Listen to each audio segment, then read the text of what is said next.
Hey, it's Brandon. Welcome to Transform Your Workplace. Thanks for the download today. If you're not subscribed, make sure to subscribe on Apple Podcasts, Amazon Music, Spotify, or wherever you listen to podcasts. Thanks for giving us a try today. Today's episode is brought to you by Xenium HR. The demands of HR and payroll are endless, and that's why Xenium provides a complete solution for both, so you can focus on what you do best, which is growing your organization. Learn more about Xenium's complete HR plus payroll solution at xeniumhr.com. All right, today's guest is Scott Cawood. He's the CEO of WorldatWork and the author of The New Work Exchange. And we have a great discussion around this major shift that's been happening in the workplace. And Scott's here to talk all about that. I know you're going to enjoy this episode. Scott shared a lot of great ideas about the workplace on this episode. So make sure to connect with Scott and also me on LinkedIn. Enjoy today's episode with Scott Cawood.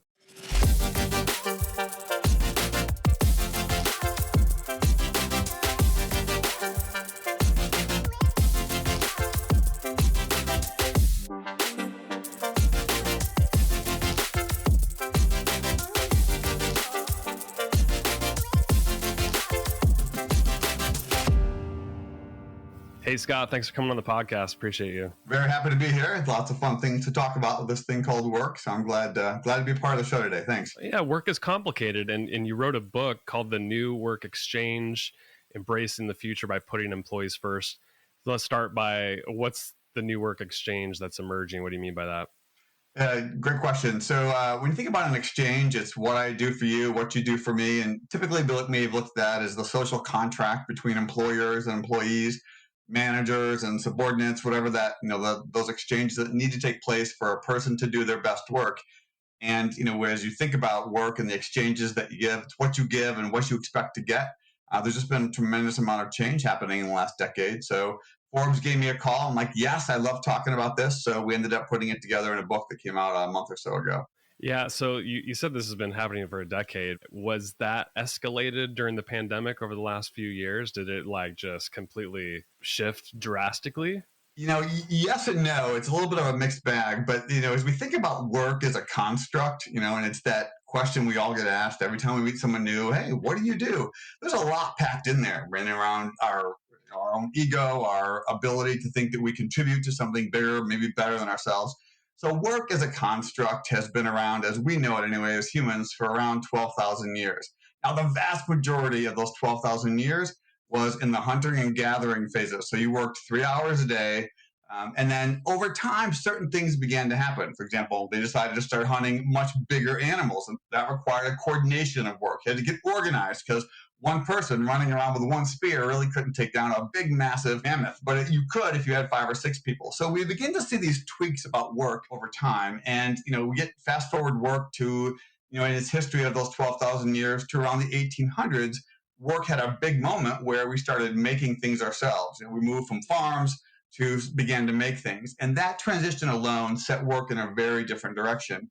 And part of why I wrote the New Work Exchange is because I still feel in many ways work as we think about it for some is still back in those 1800s, that mental model.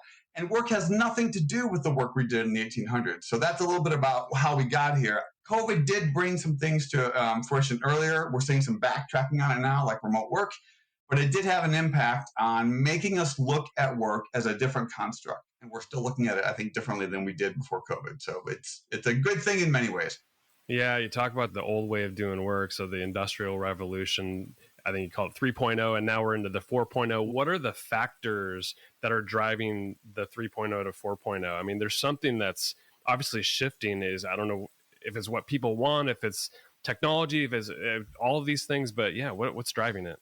A good example of an old work exchange and a new work exchange was when during the phase of work, and I think about work as having somewhat of a scandalous past, right? It's got this interesting history about how work, how we came to learn about it and do it, and right to this very moment with all the strikes happening in the US, there's a lot of history about work and how we think about work. It's transposed to everybody through generations, through different experiences. And if you look at what's different now about the first 3 industrial revolutions, Remember the first industrial revolution, we really pulled people out of their farms. And so an old work exchange then was we had 12-year-olds and 15-year-olds working on the farm because everybody had to do something on the farm. Well, we then said, hey, we got factories now because with the invention of steam and water, we're able to make a thing. It was a mechanized industrial revolution. We began to make things. So we just plucked people off the farm and put them in these factories, including 12 and 15-year-olds.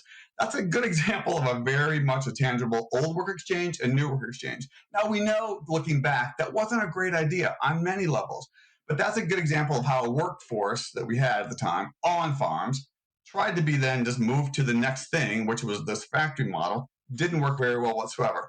But the second industrial revolution, we were still in this production mode. We were making things new. It became a mass production, but still very much around this notion of making things or production. Third industrial revolution, same thing. Now, technology made us move from mass production to automated, right? We saw a lot of movement in automation, but still production. So as we enter this fourth industrial revolution, it's no longer about production. It's all about consumption. Right? Think about it. Everything you do, you're consuming information, you're consuming a new learning, you're consuming a new skill, you're looking at faster. Everybody that has bought Amazon Prime 2 days now wondering, well, can I get that today? Everything's speeding up. We're consuming more than ever. And work is now really being built around this notion of consumption, which is very, very different than building a work around this notion of production. In some ways, it's almost like a black and white example. And so that, to me, is why we have to be talking through some of the implications of a consumption model versus a production model, which most of work has been based on. Yeah, that third industrial revolution, I think it was served a purpose at the time to get to economies of scale. We're now a globalized environment, economy where things are at mass scale, but I can see where now we're in this fourth industrial revolution where we're still cog in a wheel and we're always in growth mode because of this consumption factor. And that's not fun for employees. Like there's no purpose in that kind of work, is there? It becomes, in many ways, an odd moment about work because you are expected. I mean, if managers are still holding you accountable to that third industrial revolution thinking, right? That production, that automation, it's a butts and seats kind of mentality. We have to rethink things like productivity. Are you really busy 8 hours a day, even though you're paid for 8 hours a day? No, none of us are busy every minute of the day for 8 hours. And so looking at productivity, redefining it, redefining goals about what is the role of the employee in an organization also is different. Otherwise, I do think it does become this thing everybody hates, and it's earned its reputation of being not so great. Work can be pretty amazing, and it can be amazing at any workplace on the planet if you focus on some of the elements that really matter to people. In your book, you said that there's a caring problem at work, and it's not that people just stop caring. But what do you mean by that? I oftentimes think that part of the challenge, we use these big words in the space like engagement, and we want retention, and we want high productivity and commitment.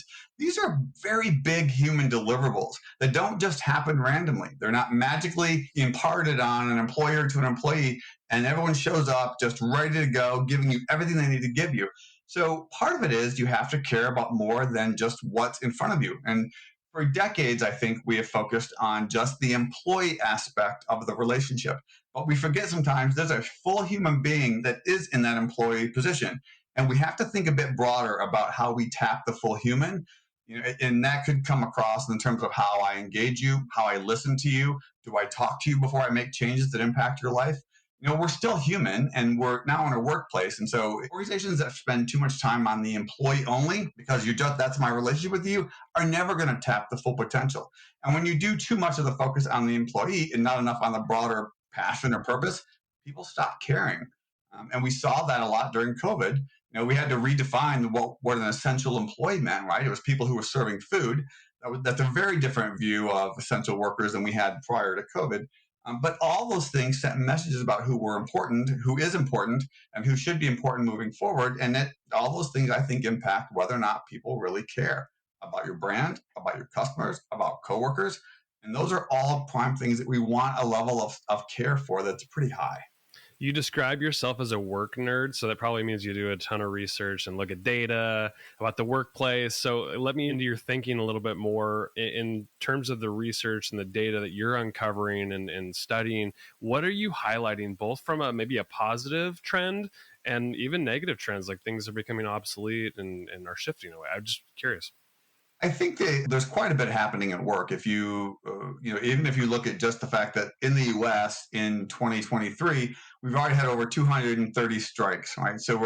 And if you look at Gallup's numbers, the 71% of the U.S. right now population believes that unions are a good thing. That's way up from what we would have seen a while ago. So we're seeing this interesting juxtaposition of really how do employees get a voice that's meaningful in the workplace. And the numbers, I think, are a bit, I don't know, they're a bit disappointing to me because I know what work can be. I used to work on Fortune Magazine's 100 Best Places to Work list, and we interviewed hundreds of companies every year, and we got to see behind the scenes how do they create workplaces that have a bit more meaning or have a bit more, we would call them a great place to work versus a good place to work versus a lousy place to work, right? That's an interesting continuum to look at.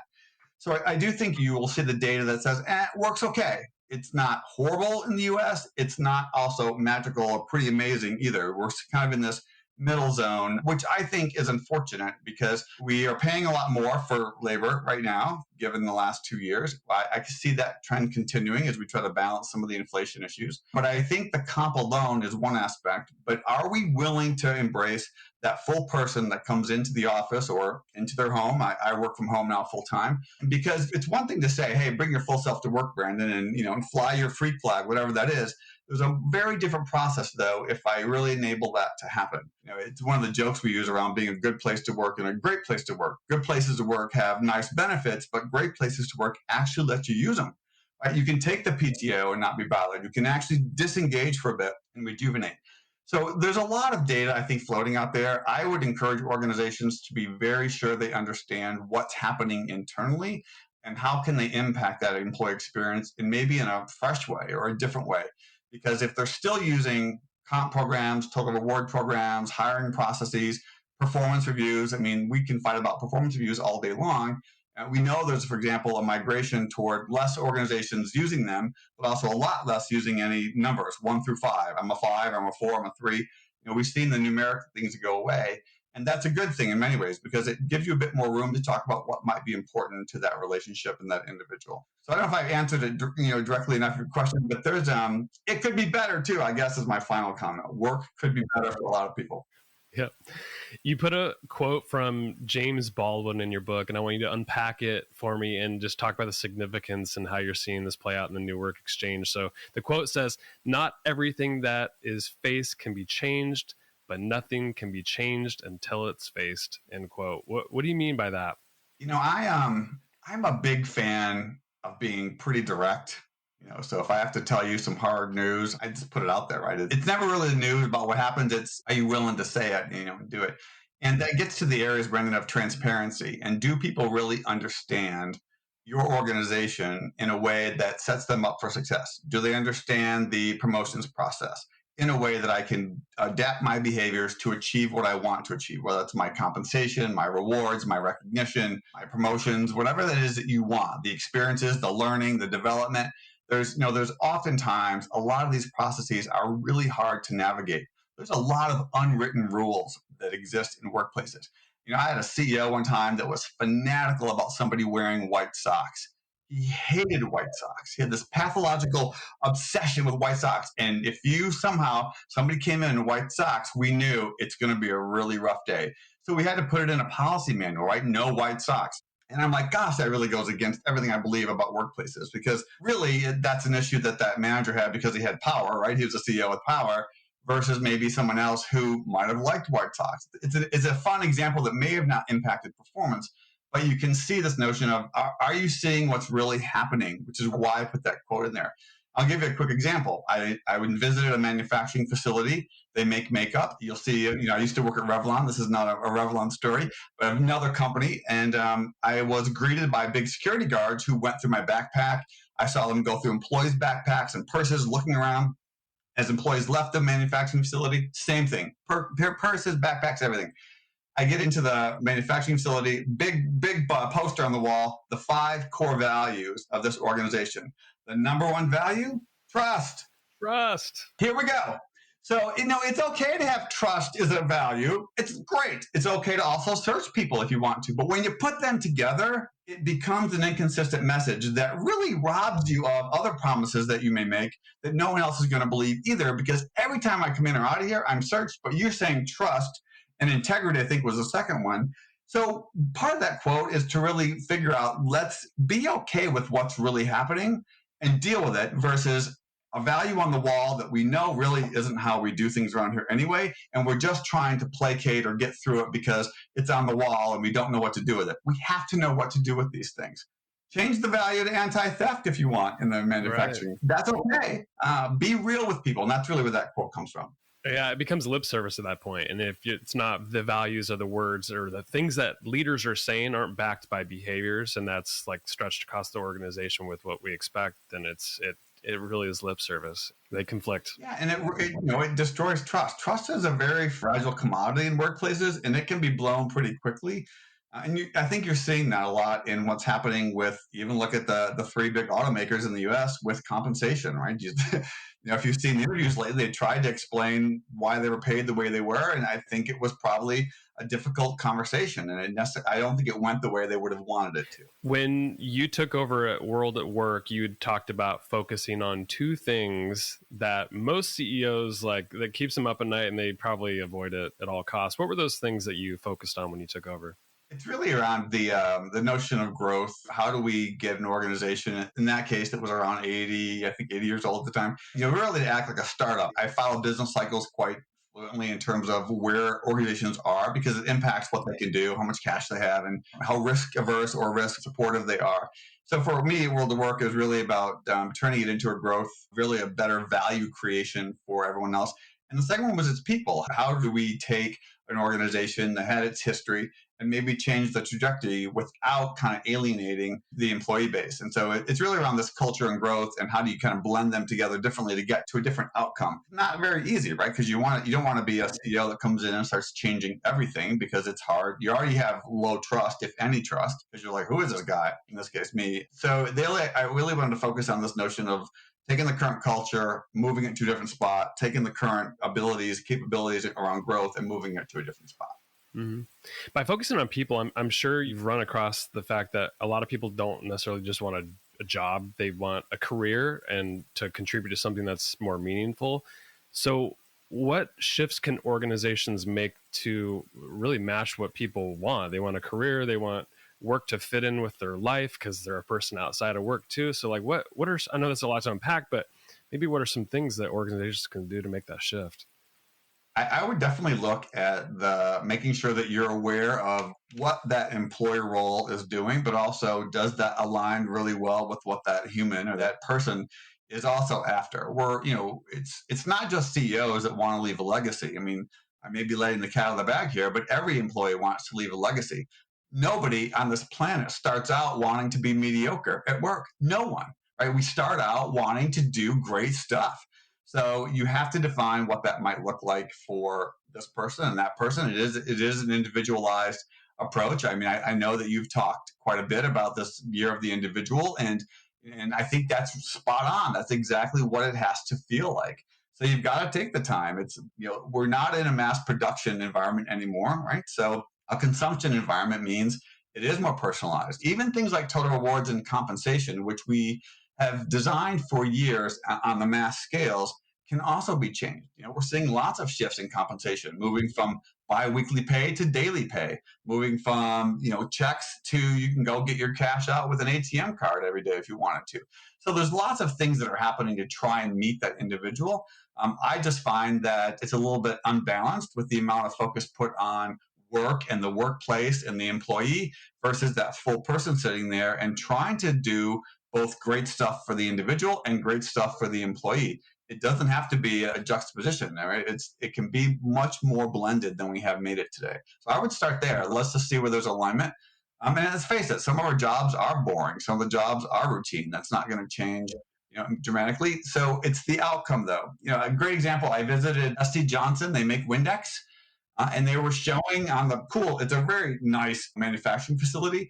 It's quite gorgeous what I would think of as manufacturing. They've got pictures all over the wall of cool people using Windex to do all sorts of extraordinary things. Pilot cleaning a window of an airplane with Windex, right? And so you begin to say, my job really isn't making this chemical thing and put it into a bottle and make people a lot of money. It's really to help a pilot clean her windshield as she's flying this plane. I mean, that's a really cool utilization. Sometimes we got to make that connection for people, but take the time to make the connection, right? Otherwise, is the job really that important anyway? I think there's a lot in there that I would just, if anybody did that, I think it would be a cool step in the right direction. You said that there's a currency shift happening and it's detectable in the questions that candidates are asking when you maybe say, do you have any questions for me about our workplace or our culture? So you're hearing these questions in the interview process. What types of expectations are you learning about from people who are really considering an employer nowadays? Yeah, I would encourage anybody listening to this to ask their recruiting team to begin documenting if they don't already questions. I think you'll be surprised that what they're asking. There are questions about the credibility of the leadership team. Right. So as we see more and more CEOs say potentially unflattering things about workers or compensation, or if you look at the Australian CEO recently talked about, let's put the economy into a recession, so it'll reduce the power of the employees. Those are all things that add up in the employee's mind. So they're coming in wanting to know, am I making a good choice here by trusting the current leadership? Are your policies really transparent? What are the unwritten rules that I'm seeing? Did this company take a social stand during Black Lives Matter, or did you remain silent? Did you do anything like removing Bud Light from the bar that you used to have? These are pretty specific questions, and you're getting the issues that people believe are important that they're no longer willing to let companies not talk about or not deal with, like Black Lives Matter. So the level of transparency on the questions have been incredibly different, I would say. You're asking about, do I get to know what my team members, their ranges of salary? Do you post that? And there's obviously legislation happening in different states, but these are questions coming from candidates. So we'll see if the power shifts back a little bit to the employer with the current, talent levels and talent wars. But the questions I think are still important to understand and be able to respond to, because I don't think anybody wants to go back to complete business as usual that we had before COVID. I mean, anyone, that's a new college graduate or somebody who's quite tenured. There were things we didn't like about COVID that we did some changing and modifying. And I'm hoping that it doesn't all go back to the way it was, because I don't think anybody's benefiting from business as usual as we had it pre-COVID. Yeah. You talked earlier about people first was like one of the first things at WorldatWork that you focused on. And if you can think of a few things that would really improve the employee experience so people knew that it was people first centric, what are those things that would make the biggest impact right now? So, the simple question of whether or not your leadership team and potentially your board, depending on your organization, where they view the employee in terms of the critical stakeholders. If you look at most of us, we're saying things like, customers first, the customer's always right, the customer. And we focus a lot on shareholder value and profitability.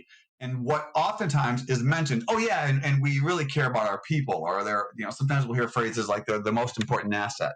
So, part of what's happening in the new work exchange is that employees as a construct need to be elevated to a different level as a stakeholder. So decision making, right? Is it all coming from one CEO in one part of the world who's kind of cascading down all the demands that they want?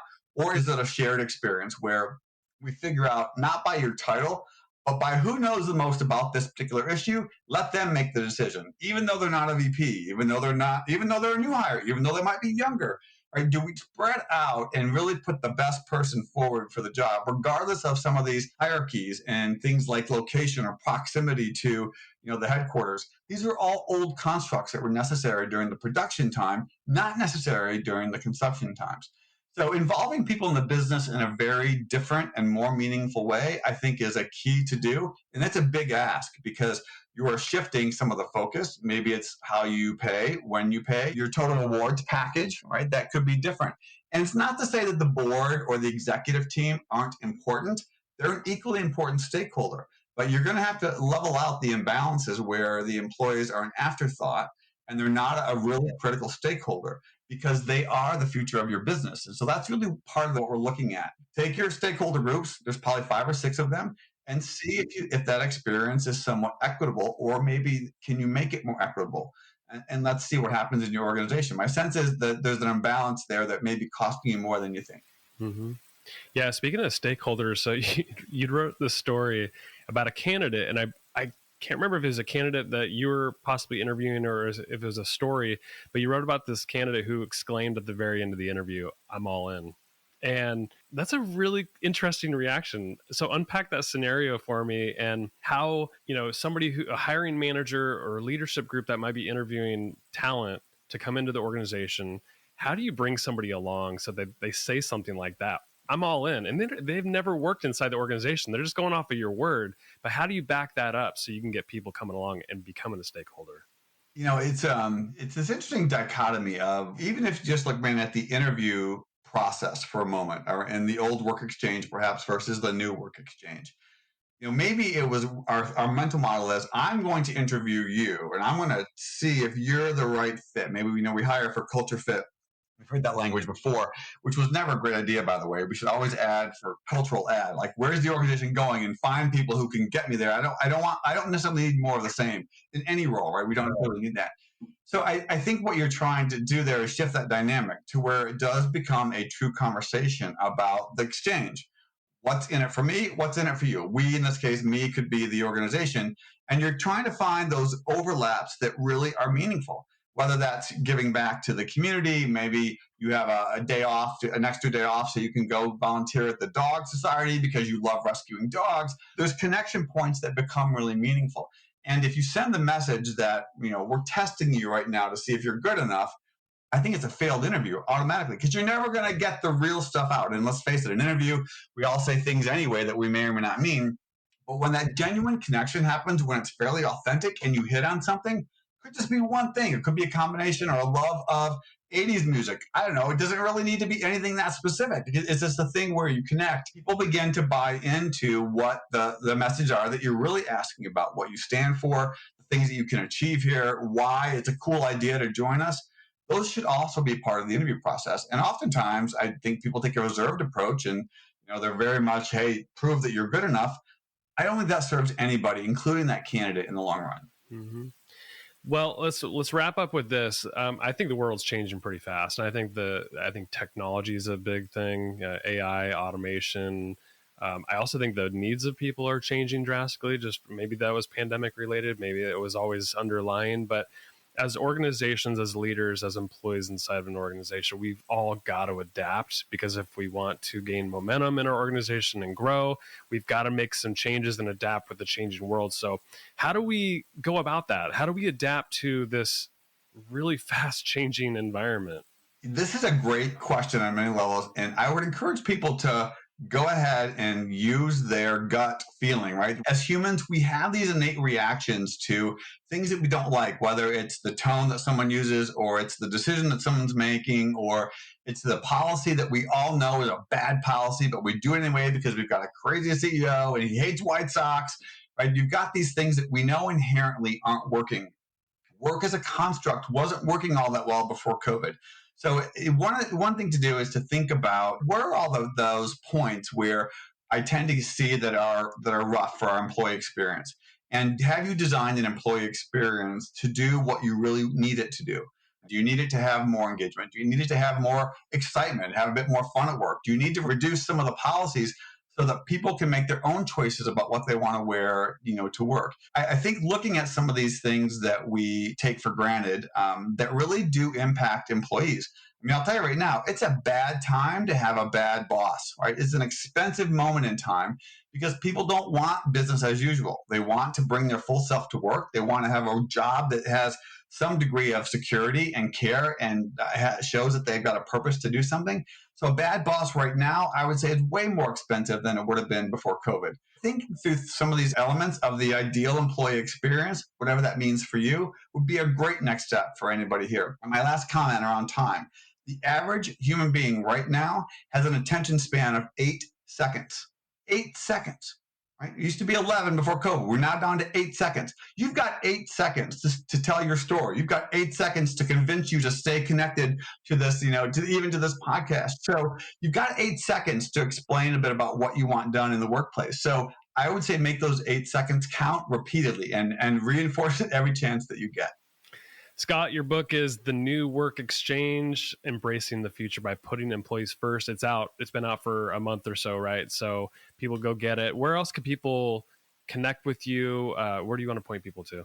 Yeah, keep in mind, every cent of the book is donated to the World of Work Foundation, which gives scholarships to people. So grab it on Amazon. You're also giving back to people who need to learn more skills. So every cent goes to our foundation. So please pick up a copy of the book through Amazon, and I hope you enjoy the read. My guest today has been Scott Cawood. Scott, thanks for being part of the show. I look forward to next time. Take care.